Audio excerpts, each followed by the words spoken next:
Lesson 6.6 deals with another very good application of percents, simple and compound interest. It's something you'll be dealing with your entire life as you borrow money to buy a car or take out a loan to buy a house or all sorts of things from investing money and earning interest. So again, a great application of percents to end this chapter. Again, you're going to be learning how to solve simple interest problems using the simple interest equation.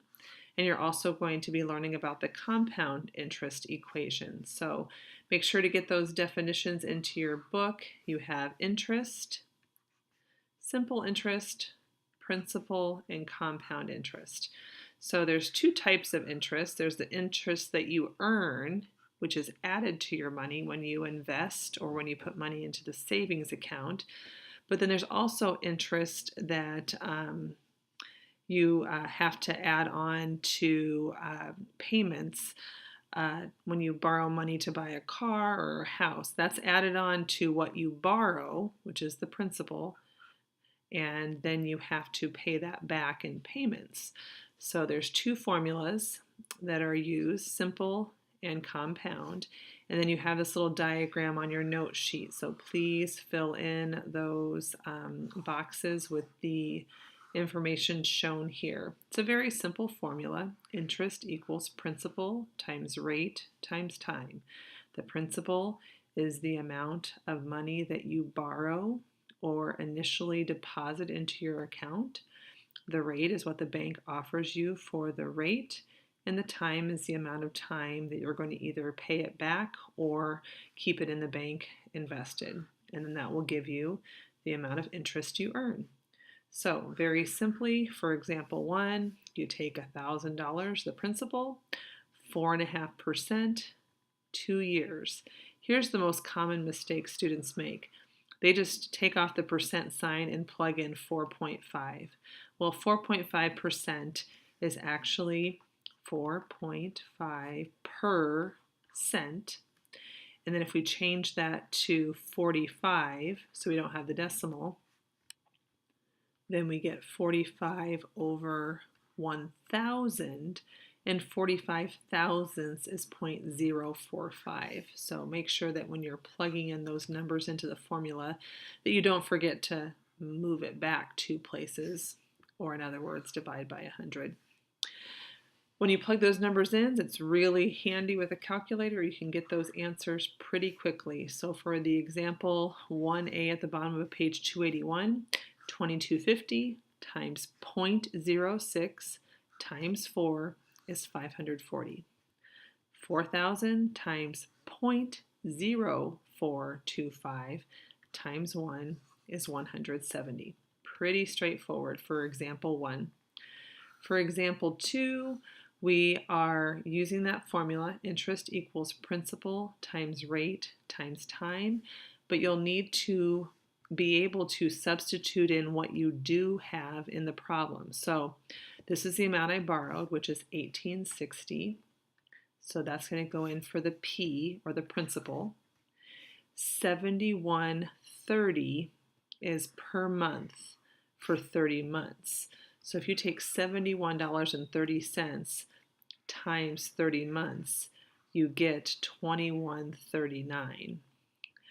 And when you take $21.39 minus the $1,860, which is how much he borrowed, you find out that $279 is the amount of interest. So that's what you can plug in for the I portion.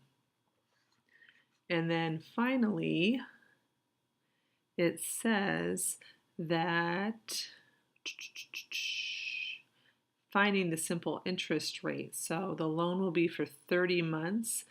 30 months is 2.5 years. So there's lots of figuring out going on here just to get it set up correctly. But notice here we're going to simplify by taking 1860 times 2.5 to get 4650, and then divide both sides by 4650 to get 0.06. The final answer is 6%. Let's take a look at another one of those examples right here. I'm going to always start by writing my formula, which is interest equals principal times rate times time. Put $2,400 in the bank. That's going to be my principal, so I know that I'm going to put $2,400 right there. And he put it in for 5 years. Okay, so my time is 5 years. He makes $9.20 in interest each month, and we want to know the interest rate. So I do know that I'm going to be solving for R because it's asking me for the interest rate. But a common mistake here would probably be just to put in $9.20 right here for interest. Well, that's the interest for 1 month.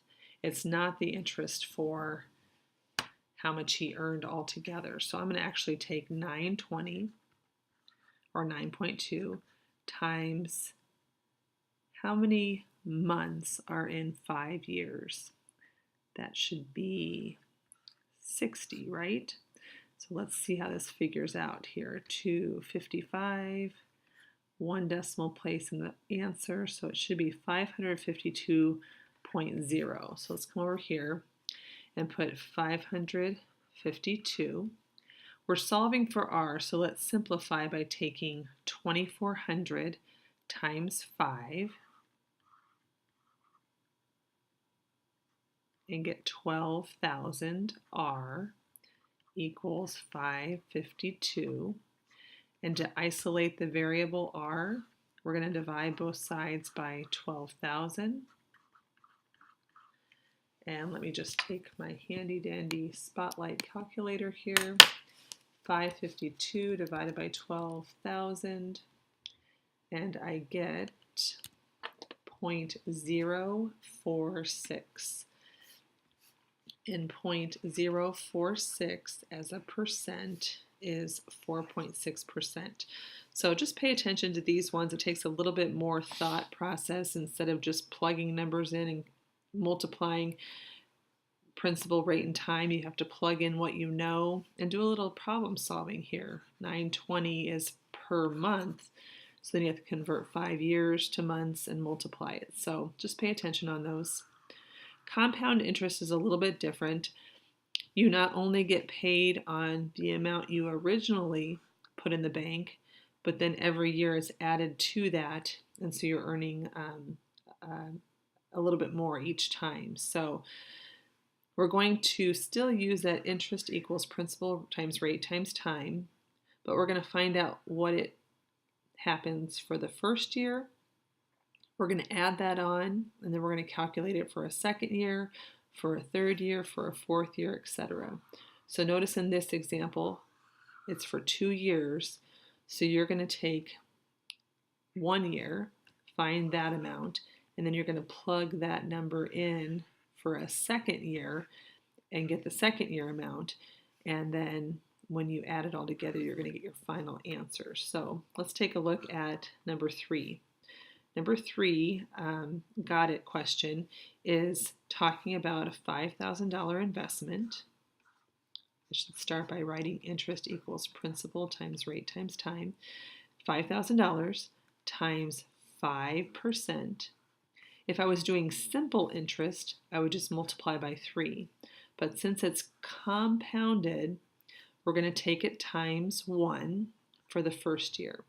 So for the first year, we're going to get 5,000 times 0.05 times 1. Should be able to do that mentally, right? 5,000 times 0.05 is $250. Okay. So that means after the first year, I made $250. So year 1, I have $5,250. Now year 2, I'm going to do interest equals principal times rate times time, but this time I'm going to put in what I have after the first year, which is $5,250 times 0.05 times 1. And again, use your calculator on these just to speed things up. 5,250 times 0.05. The second year, I earned $262.50. in interest. So 262.50 is what I have after year 2. I'm going to plug that in to year 3. Interest equals principal times rate times time. So now we have 262.50 times 0.05 times 1 more year. That's 1 year, 2 years. This is the 3rd year.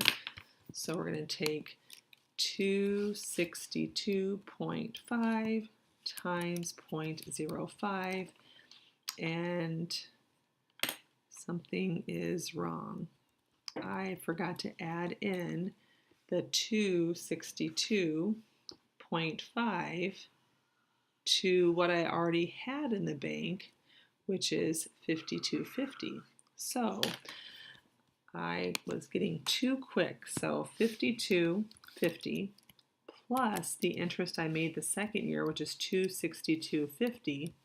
Now I have 55.12.50 in my account. So let me cross this off here. And 50, what do I have? 55.12. 55.12.50. Now I'm going to take that times 0.05. So 55.12.5 times 0.05.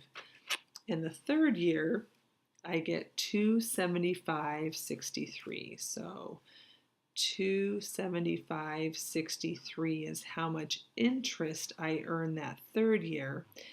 And the step that I forgot last time was to add that in with what I already had. So we have 275.63 plus 55.12.50, and I get $5,788.13. Okay, these compound interest problems take a little bit more time because you're going to have to figure it out 3 times for 3 years or 5 times for 5 years. There's a lot to keep track of, but just make sure to take your time and show your work. And I only think there's a couple of these problems on your homework, so just make sure you understand that and how those percents are applied when you're calculating interest, and both simple interest and compound interest. Good luck with section 6.6. Let me know if you have any questions by sending me a Google Hangout request or an email, or watching those video tutors. Good luck.